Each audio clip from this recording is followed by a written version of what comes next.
예수님은 이 세상에 빛으로 오셨어요. 빛이신 예수님이 갈릴리로 오신 것은 어둠을 밝히기 위해 오신 거예요. 사망 가운데 생명을 주시기 위함이에요. 이방 가운데 하나님을 알게 하시기 위함인 거예요. 빛이신 예수님이 어둠의 갈릴리로 오신 이유는 바로 그런 의미를 가지고 있는 거예요. 에베소서 5장 8절에 보면 너희가 전에는 어둠이더니 이제는 주 안에서 빛이라고 했습니다. 우리를 빛의 자녀로 삼아주셨다는 거예요. 그러기에 우리는 더 이상 어둠에 있는 것이 아니라 빛 대신 주님 앞에 나와야 한다는 것이죠. 더 이상 어둠의 과거와 어둠의 상처와 어둠의 아픔에 머무르는 것이 아니라 빛으로 치유하시는 주님 앞에 담대히 나와야 한다는 것입니다.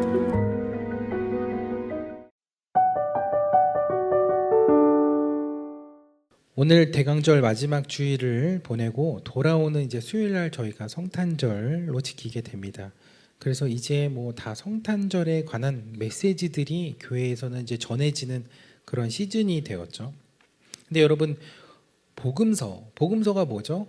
마태, 마가, 누가, 그리고 요한복음, 이렇게 해서 복음서 4복음서라고 하고, 마태, 마가, 누가는 같은 관점에서 하나님의 나라의 이야기를 하고 있기 때문에 공간복음이라 하고, 요한복음에서 공간복음은 이제 빠지는 거죠. 4복음서라 할 때는 이제 요한복음까지 포함이 되는데, 이 복음서들이 전하고 있는 성탄의 메시지들이 다 다르다는 것을 여러분 혹시 알고 계셨나요?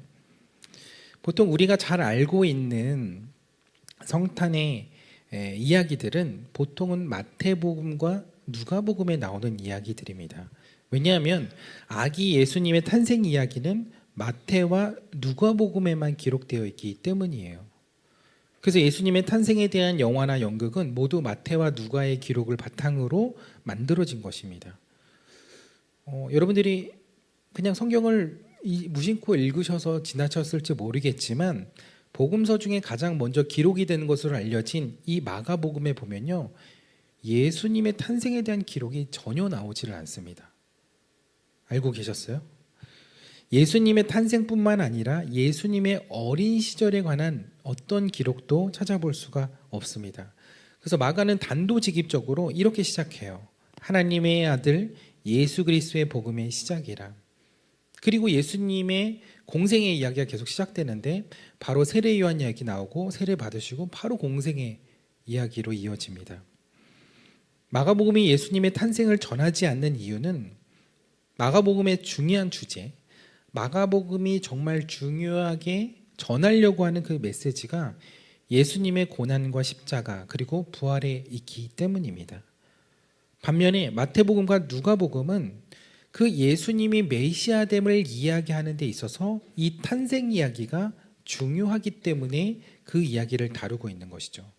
마태복음은 유대인들을 대상으로 기록한 책입니다. 그래서 족보가 중요한 거예요. 예수님이 유대인의 혈통으로 태어나셨을 뿐만 아니라 다윗 왕가의 혈통으로 오신 예수님이라는 것, 이게 왜 중요할까요? 구약에서부터 예언되고 기록되었고 그렇게 오실 것이라고 한 메시아가 바로 예수님이라는 것, 그 증거가 바로 그 족보, 그 예수님의 그 탄생의 이야기에 담겨져 있기 때문입니다. 그래서 마태복음에서 얘기하는 예수님은 왕으로 오신 예수님을 주제로 하고 있습니다. 한편 누가복음은 예수님의 태어나셨을 때의 역사적 기록을 아주 구체적으로 기록하고 있어요. 1장, 2장에서도 그렇고 3장에서도 그렇고 그 당시의 지명이라든지 사람의 이름이라든지 이런 것들을 구체적으로 기록을 하고 있어요. 누가가 의사이기도 했고 워낙 꼼꼼하기도 했겠지만 누가는 예수님이 그냥 허구로 지어낸 인물이 아니라 역사 속에 실제 인물이셨음을 전하는 것에 초점을 두고 있기 때문에 그래요. 그래서 예수님의 일거수일투족을 다 세세하게 탄생 이야기부터 다 그려가고 있는 겁니다. 심지어는 세례 요한의 이야기까지도 아주 구체적으로 이야기를 하고 있어요. 그러면 요한복음에서는 예수님의 탄생을 어떻게 기록하고 있을까요? 사실 요한복음에는 우리가 알고 있는 성탄의 이야기가 나오진 않습니다. 그렇다고 마가복음처럼 바로 그냥 공생의 이야기로 들어가는 것도 아니에요. 요한복음에도 요한복음 나름대로의 성탄의 이야기가 있기는 합니다. 하지만 우리가 아는 베들레헴, 동정녀 탄생 이야기, 구유 이야기, 천사들 목자, 동방박사 이야기, 이런 것들은 하나도 없습니다. 더 놀라운 거 하나 말씀드려 볼까요?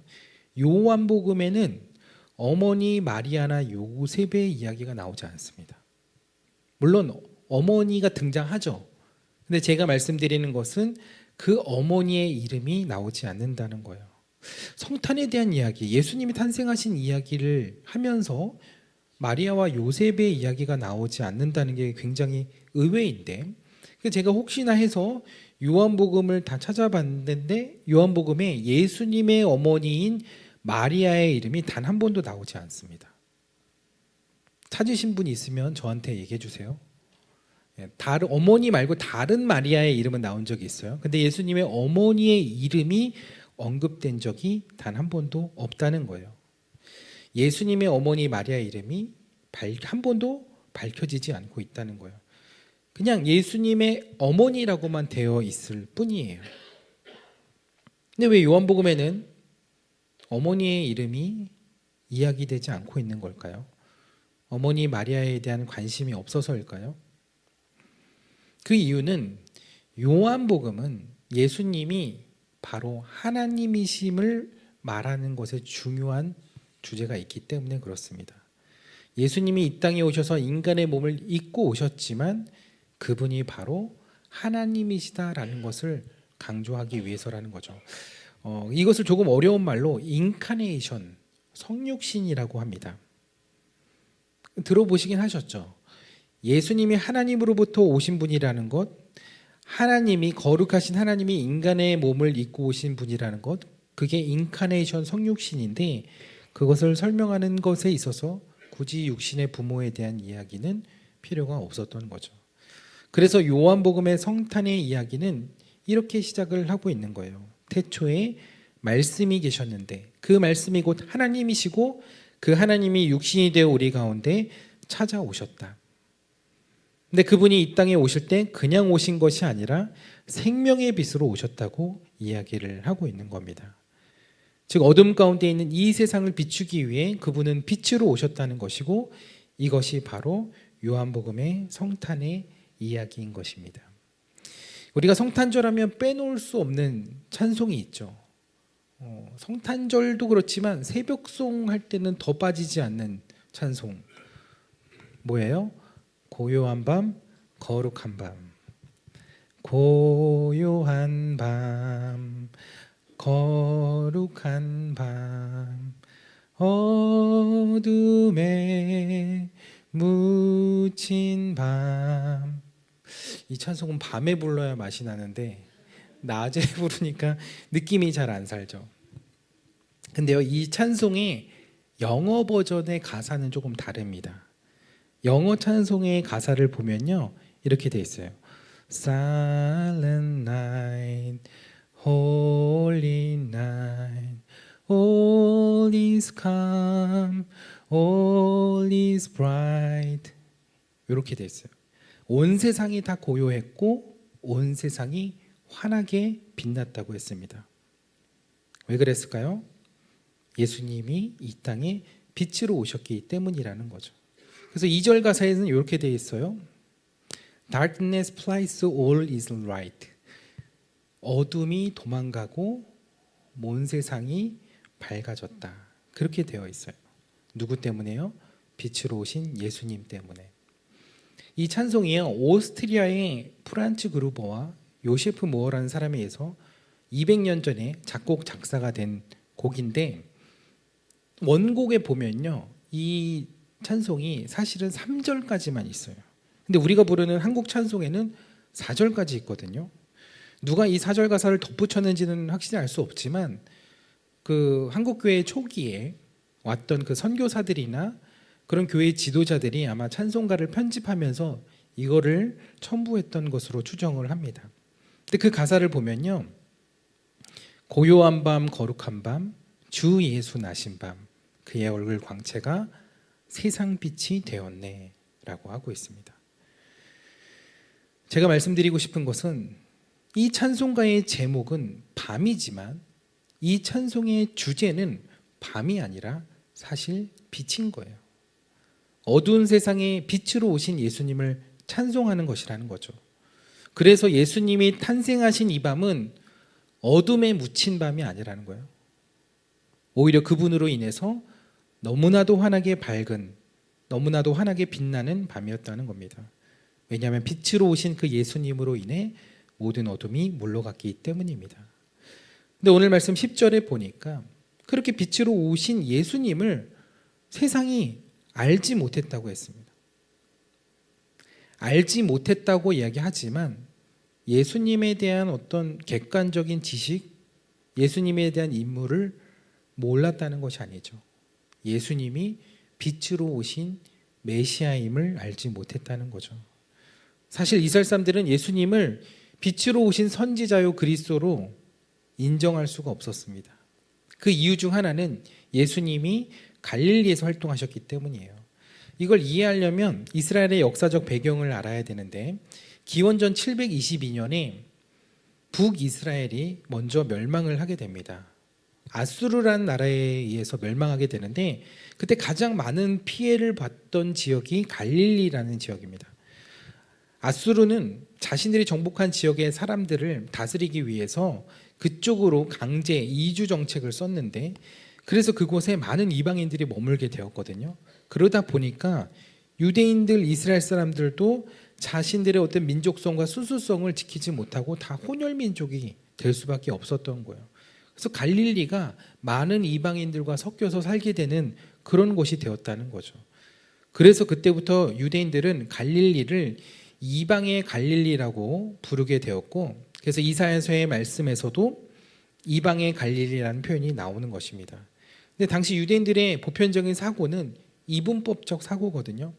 예를 들어 세상은 빛과 어둠으로 나뉜다고 생각했고 그래서 빛에 있든지 어둠에 있든지 둘 중 하나여야 한다는 거죠. 그래서 빛은 하나님께 속하고 어둠은 세상에 속한다고 생각을 했습니다. 그래서 화면에서 보시는 것처럼 예루살렘, 빛, 생명, 유대인, 하나님은 밝고 좋은 쪽이었고 갈릴리, 어두움, 사망, 이방인, 세상은 어둡고 나쁜 이미지로 생각을 했다는 거죠. 그래서 주로 유대인들이 살고 하나님의 성전이 있는 예루살렘은 빛의 도시로 여겨졌고 이방인들이 많이 살고 성전이 없는 갈릴리는 어둠의 도시, 어둠의 마을로 생각을 했다는 거죠. 근데 예수님이 공생의 대부분을 어디서 보내셨어요? 바로 이 갈릴리에서. 빛의 도시인 예루살렘이 아니라 어둠과 절망의 그늘이 드리워진 갈릴리에서 공생의 사역을 하셨다는 거예요. 그래서 정통 유대인들은 예수님을 그리스도로, 메시아로 도무지 인정할 수 없었던 겁니다. 어떻게 메시아가 갈릴리에서 활동을 할 수 있고 갈릴리에서 기적을 베풀 수 있냐는 것이죠. 근데 여러분, 빛이 필요한 건 어두운 곳입니다. 생명이 필요한 곳은 사망의 그림자가 있는 곳이에요. 속죄가 필요한 것은 죄가 있는 곳이에요. 예수님은 그래서 어두운 갈릴리를 찾아가시고 그곳에서 복음을 선포하셨던 거죠. 예수님은 이 세상에 빛으로 오셨어요. 빛이신 예수님이 갈릴리로 오신 것은 어둠을 밝히기 위해 오신 거예요. 사망 가운데 생명을 주시기 위함이에요. 이방 가운데 하나님을, 유일하신 하나님을 알게 하시기 위함인 거예요. 빛이신 예수님이 어둠의 갈릴리로 오신 이유는 바로 그런 의미를 가지고 있는 거예요. 마찬가지로 예수님은 갈릴리와 같은 우리의 삶에도 찾아오셨어요. 서러움과 고통과 그리고 어두움 가운데 있는 우리 인생을 찾아오셔서 우리가 더 이상 그 아픔과 슬픔 가운데 그리고 그 흑암에 머물지 않도록 하셨다는 거죠. 에베소서 5장 8절에 보면 너희가 전에는 어둠이더니 이제는 주 안에서 빛이라고 했습니다. 우리를 빛의 자녀로 삼아주셨다는 거예요. 그러기에 우리는 더 이상 어둠에 있는 것이 아니라 빛 대신 주님 앞에 나와야 한다는 것이죠.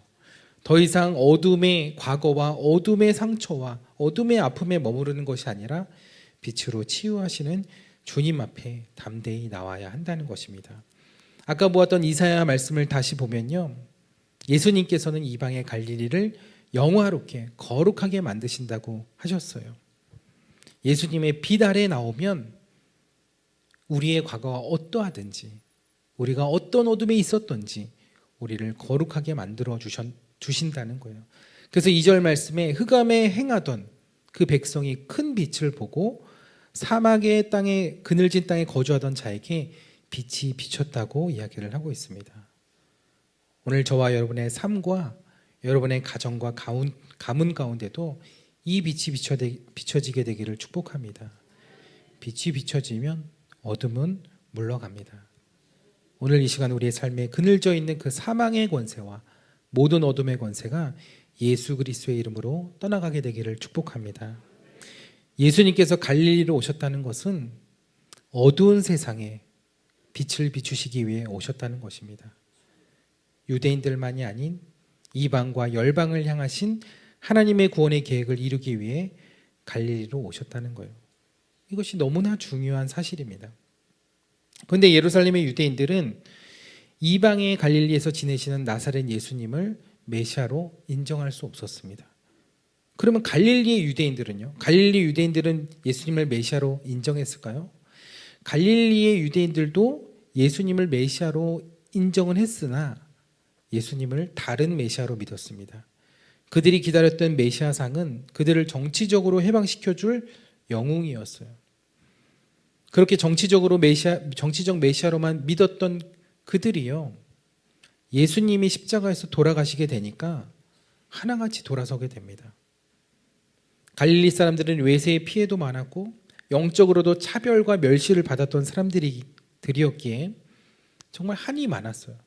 그만큼 그들에게 자유와 해방을 가져다 줄 메시아에 대한 갈망이 컸거든요. 그리고 그분이 예수님이라고 믿었어요. 예수님에게 그걸 기대했던 거죠. 당장에 내 눈앞에 있는 어려움들, 답답함들, 힘든 상황들, 그거를 해결해 줄 영웅으로 믿었던 거죠. 하지만 그런 기대감이 오래가지 않았다는 거예요. 무기력하게 십자가에 달리신 예수님의 모습을 보면서 그들의 기대와 믿음은 한순간 거품처럼 사라졌다는 거예요. 그들은 예수님이 어두운 세상의 빛으로 오셔서 온 인류를 구원하실 메시아라는 사실을 깨닫지 못하고 자신들의 현세에, 자신들의 삶에, 자신들의 현실에 도움을 보태줄 그런 메시아로 기대했다는 거죠.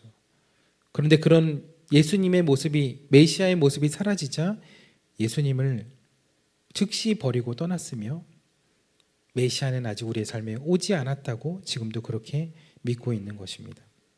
그들은 당장에 먹고 살 문제를 해결해 줄 메시아, 당장에 내 눈앞에 있는 문제를 해결해 줄 메시아를 기대했던 것이죠. 예수님과 그런데 먹고 자며 3년을 따라다녔던 제자들도 그랬어요. 왜요? 그들도 갈릴리 출신이었거든요. 그들에게도 말 못할 한이, 상처가 그들 마음 가운데 있었던 거예요. 그게 무슨 말일까요? 예수님에 대한 기대가 다른 사람들과 크게 다르지 않았다는 거예요. 그래서 나중에 예수님이 왕이 되시면 우리에게도 한 자리씩 주시겠지라고 하면서 제자들끼리 막 싸워요. 예수님 우편에는 누가, 좌편에는 누가, 이러면서 싸우죠. 근데 그러다 예수님이 그렇게 돌아가시자 충격을 받고 허탈함 속에 뿔뿔이 다 흩어졌다는 것. 그것은 제자들이 예수님을 어떤 메시아로 믿었는지를 알 수 있는 부분인 거죠. 근데 어쩌면 우리도 그런 제자들과 같은 신앙생활을 하고 있는지도 몰라요. 내가 기도했는데 왜 하나님 해결해 주시지 않지? 내가 이렇게 열심히 교회 다녔는데, 열심히 이렇게 섬겼는데, 이렇게 열심히 신앙생활하는데 왜 내 문제는, 내 삶은 이렇게 풀리지 않는 거지? 도대체 하나님 뭐라고 계신 거지? 하나님은 나의 하나님이신가? 그분이 그리스도가 맞나? 왜 내 고통과 어려움에 대해 침묵하고 계시지? 왜 내 삶은 여전히 끊임없는 어둠의 연속인 것이지? 이런 마음이 들 때 우리도 모르게 예수님에 대한 기대감을 내려놓습니다. 아닌가 보다. 우리가 믿을 만한 메시아가 아닌가 보다. 당장의 내 문제도 해결해 주지 못하는 분이 무슨 그리스도고 메시아인가? 내가 괜한 종교를 믿었나 보다. 만약 그렇게 생각하신다면 여러분들은 예수님에 대한, 메시아에 대한 큰 오해를 하고 계신 거죠. 여러분이 믿고 계신 분은, 여러분이 믿고 계신 예수님은 누구신가요? 여러분들은 그 예수님에게 무엇을 기대하며 무엇을 믿고 계신 건가요? 사랑하는 여러분, 하나님께서 육신이 되어 이 땅에 오신 이유가 있습니다. 그것은 우리와 함께 하시기 위함입니다. 그래서 그분의 이름이 임마누엘인 거예요. 그것이 그분이 우리를 향하신 하나님의 가장 크신 사랑의 표현이고 가장 큰 응답인 거예요. 우리 인생이 자꾸 고장나고 아프고 문제가 생기는 이유는요, 다른 곳에 있지 않아요. 그분의 사랑을 잃었기 때문이에요. 그분을 떠났기 때문이라는 거죠. 그분의 빛이 더 이상 우리의 삶을 비추지 않기 때문이라는 거예요. 우리 인생의 문제가 시작된 것은 바로 거기에 있기 때문이라는 거예요. 그러므로 우리가 다시 그분과 함께 만나는 것, 그분의 빛으로 다시 나오는 것, 그것이 바로 우리 인생의 문제 해결의 시작점이 된다는 거예요. 그러니 우리 인생 가운데 찾아오신 빛 대신 그 예수님께 나올 수 있는 여러분들 되시기를 축복합니다. 그러면 그 빛이 여러분 안에 있는 어둠을 몰아내고 우울증을 몰아내고 걱정과 염려와 근심을 몰아내고 하나님 주시는 큰 기쁨과 평강과 그 사랑의 빛으로 여러분들의 마음과 여러분들의 삶을 채워주실 줄 믿습니다. 어두운 밤을 밝혀주는 등불로도 밝힐 수 없고 온 세상을 환하게 비춰주는 태양으로도 밝혀줄 수 없는 어둠이 있습니다. 그것은 우리 마음에 있는 어둠입니다. 하늘과 우주와 천체의 모든 빛을 다 동원해도 한 영혼 속에 있는 어둠을 밝힐 수 없습니다. 참 이 마음이라는 게 쉽지 않은 것 같아요. 뜻대로 되지 않은 것 같아요. 내가 그냥 기쁘게 살아야지, 감사하며 살아야지 한다고 되는 게 아닌 것 같아요. 제가 목회하면서 우울증으로 기도를 해드리고 또 기도 부탁하시는 분들이 참 많았는데요. 몇 년 전에 한 분이 남편의 사업의 실패로 굉장히 마음이 힘드셨어요. 그런데 자신도 모르는 사이에 우울증이 너무 크게 오신 거예요. 하루도 견디기가 어렵고 정말 숨이 막힐 것 같고 계속해서 그 우울증 가운데 살고 싶지 않은 마음이 너무 많이 드는 거예요. 그래서 저를 찾아와서 이렇게 기도를 받으셨어요. 근데 그 다음날 또 오셨어요. 그 다음날 또 오셨어요. 근데 저를 찾아오셔서 기도받는 교회로 어제 기도받으러 오셨는데 죄송했는지 목사님 바쁘시니까 이제 전화로 기도해 주세요.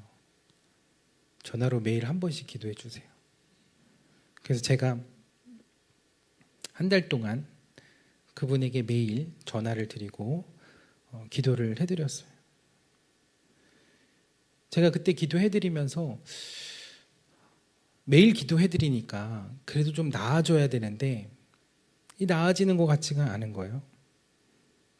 그래서 제가 이 우울증 약도 드셔야 되고 병원에 가서도 잘 치료받으셔야 되고 남편의 사업도 잘 풀려야 되고 그런 생각들을 하다가 하나님 그런 마음 주셨어요. 아니다.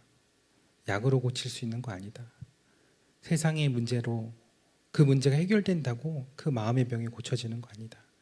그 마음을 우리 주님께서 고쳐주셔야 된다. 그 마음을 주님이 만져주셔야 한다.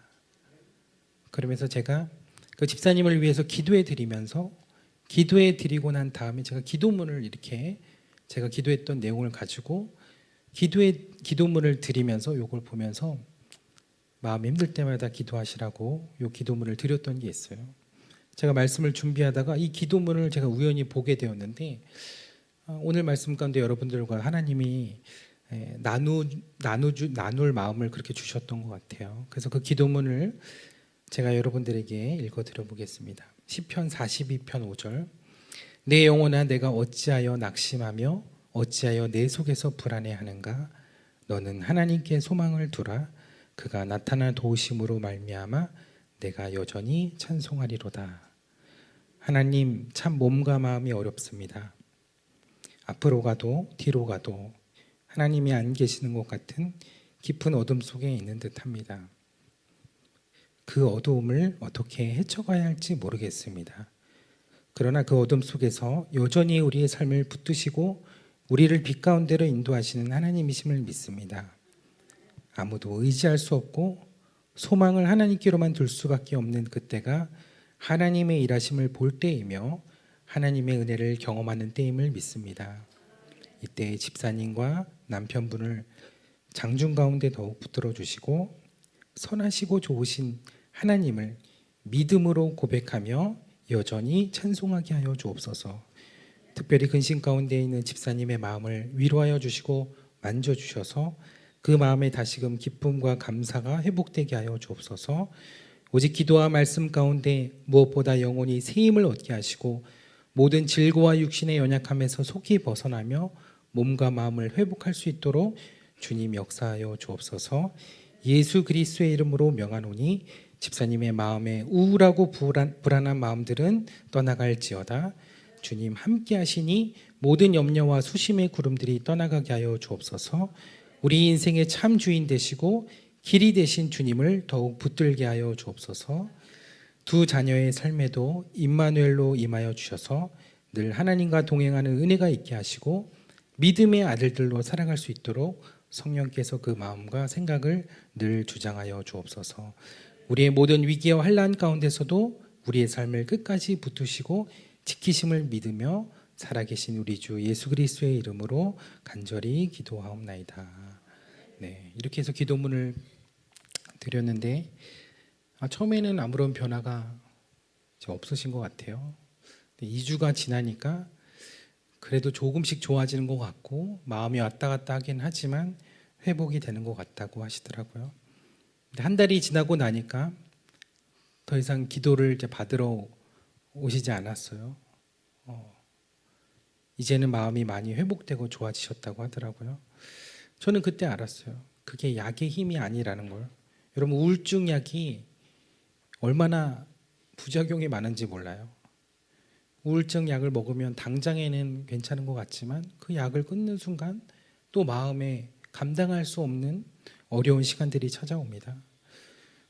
그래서 우리의 어둠을 몰아내고 그 생명의 빛, 소망의 빛으로 가득 채워줄 수 있는 빛은 오직 예수 그리스도의 생명의 빛인 줄 믿습니다. 그 빛은 창조주 하나님의 빛이요 창조의 능력 가운데 임하는 치유와 능력의 빛이기 때문입니다. 그 빛으로 나갈 때 우리의 몸과 마음과 영혼이 회복되는 역사가 있을 줄 믿습니다. 여러분의 삶에 밝힐 수 없는 아픔과 상처가 있으신가요?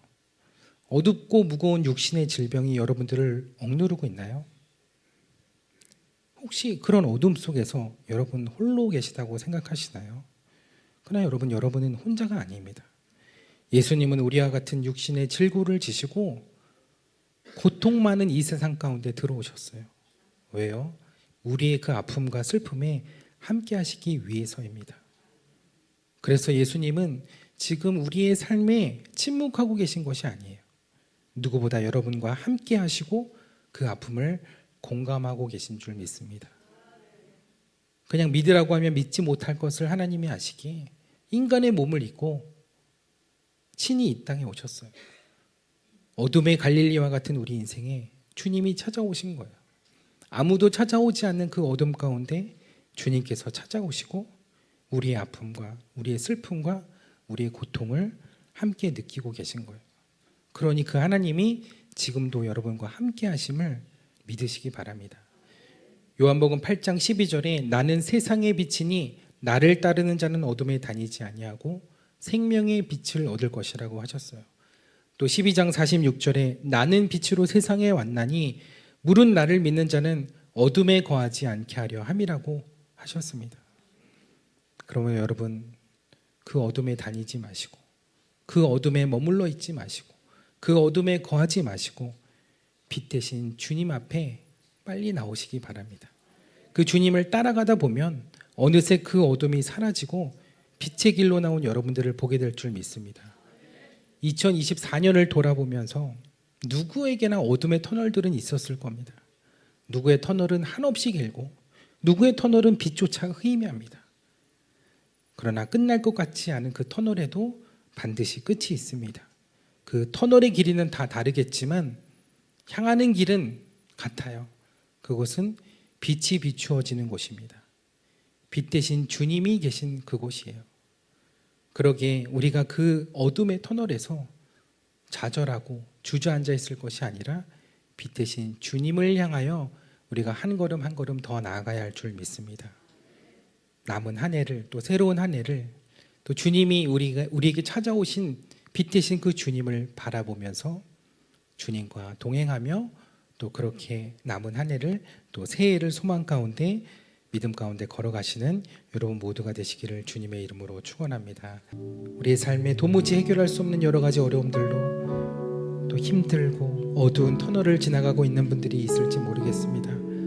그러나 여러분 그 어둠 가운데에 우리의 삶에 빛을 비추시는 그 주님을 우리가 느껴보셨으면 좋겠습니다. 주님이 안 계신다 하지 마시고 눈을 들어 지금도 우리의 삶을 비추시는 그 불기둥을 향하여 눈을 들어 보시기 바랍니다. 요한복음 14장 18절에 예수님께서는 내가 너희를 고와 같이 버려두지 아니하고 너희에게로 올 것이라고 약속하셨습니다. 주님이 찾아오신다고 하셨어요. 내가 주님께로 갈 수 없으니 주님이 우리를 찾아오신다고 하셨어요. 우리가 가는 것이 아니라 주님이 오신다고 하셨어요. 이 시간 주님이 여러분에게 찾아오셨음을 기억하시고 그 주님의 음성을 들으시고 여러분들의 마음을 여시고 주님을 영접할 수 있게 되기를 축복합니다. 이 시간 우리의 영안을 열어주시고 빛 대신 주님을 보게 하여 주옵소서.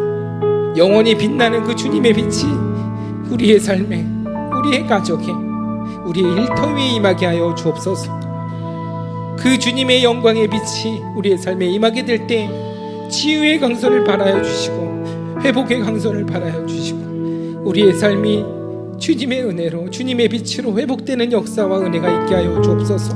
우리 마음에 있는 모든 어둠의 권세가 예수 그리스도의 이름으로 떠나가게 하시고 하늘의 영광이 우리의 가운데 가득 채워지게 하여 주옵소서. 하늘의 은혜로 채워지게 하여 주옵소서. 하늘의 빛으로 채워지게 하여 주옵소서.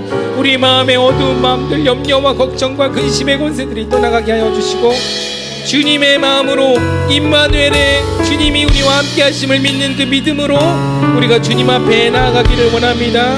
우리 그 빛 대신 주님을 보기를 원합니다. 우리 이 시간 주여 한번 부르짖고 함께 기도하겠습니다. 주여.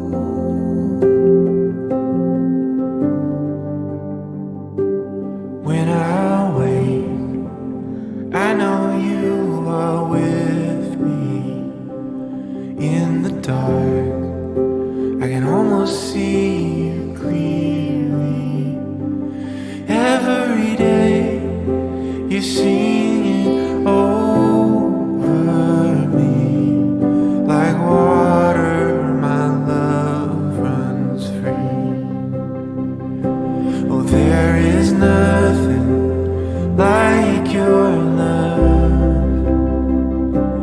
There is nothing and no one above. Oh, come be with us, Holy One.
Holy